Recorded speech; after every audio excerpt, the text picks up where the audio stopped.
Do you like Fallout? Is that one of those post-apocalyptic games that you're just intrinsically drawn to just because of the whatever sense of I don't know what's going to happen, but I want to test my metal type video games? Well, 60 Seconds is kind of like the precursor to Fallout. It's what happens directly between the bomb dropping and you coming out of the shelter. While most of the game does deal with the daily life of the dwellers in the vault, the game actually gets its title from the initial introductory phase, wherein an air raid siren signals the official 60-second warning from the bomb coming down to you needing to be sealed inside of your Fallout shelter. Now, it's during this phase of gameplay where you have 60 seconds to scramble around your house as fast as you can and gather everything you could possibly need to survive the apocalypse. This ranges from food, water, medicine, tools, weaponry, and even your own family members. Yes, if you do not grab your family members and put them into the vault, they will not be there with you and probably won't be surviving the end of the world. And this can create its own host of other difficulties. But there are 3 other factors that contribute to the difficulty of this first 60 seconds of the game. One being the character control, the second being that you can only grab a certain number of items at one time, which means you'll have to make multiple trips, which just takes more time. And the third being that every time you start the game, the layout of the house, or at least the items in the house, is different, so you can't pre-plan for which rooms you're going to hit for what. Once in the vault, you begin the daily life of the characters inside the Fallout shelter, and this is mainly carried out through the journal at the bottom right corner of the screen.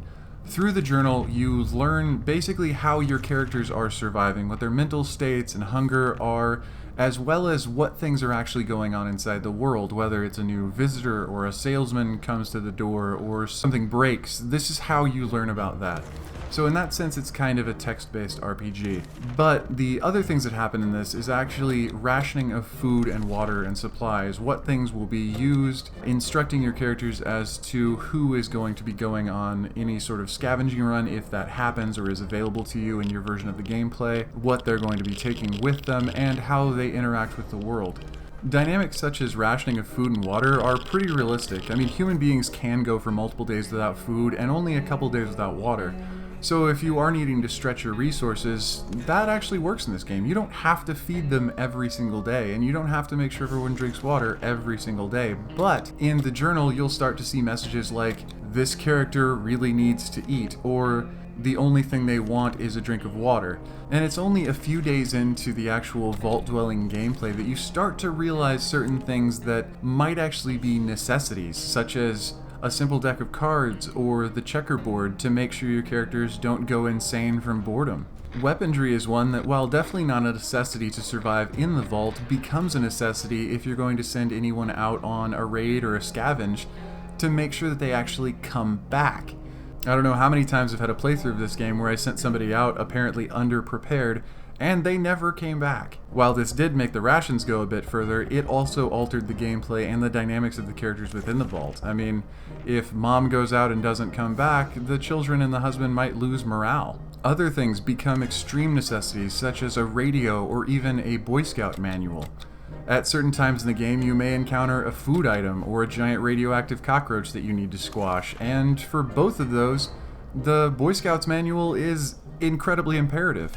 A radio also is the only way to keep in contact with the outside world other than randomly opening the door and hoping it's a friendly person. In my own gameplay, I quickly realized the necessities of things that wouldn't be considered necessities. As the game progresses, assuming you're surviving that long, a number of events actually take place that deal with stuff outside of what you brought. To open the door or not open the door, to trade or to steal, to give or to take. These are all on you, and honestly, sometimes it seems like there's not really a right answer or there's not a wrong answer. But certain decisions, even if they may help you out in a survival type way, they can wear on your characters mentally. Stealing from elderly people might make certain people in your company feel a little ill at ease. But failing to lock a door at the wrong moment may cause everyone to perish in a raid. Overall, I'd say that it seems like this game harkens back more to the original dungeon-mastered kind of text-based RPGs that rely more on intuition and insight than synaptic reflex. Obviously, this isn't as action-driven as an FPS or as immersive as an MMO, but that doesn't make it any less entertaining or satisfying. As you can see, the furthest I've managed to make it is day 45, and honestly, if anyone makes it further or has any tips, please let me know in the comments. I would love to find out how to get further.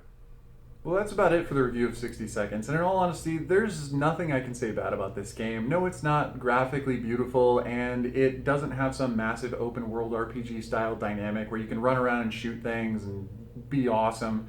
But it is a really unique experience for a gamer, and having just been dropped to $1.99 on the eShop, there is no reason someone shouldn't have this in their collection if they're even remotely interested in trying it. But I mean, that may just be my opinion, so feel free to let me know what you think in the comments. And if you found this video helpful or inspiring, or maybe you actually want to download this game, feel free to throw me a like, and don't forget to subscribe for the latest content, because I am throwing these videos out as often as I can. Anyway, this has been Budget Gamer, so thanks for watching. Seriously.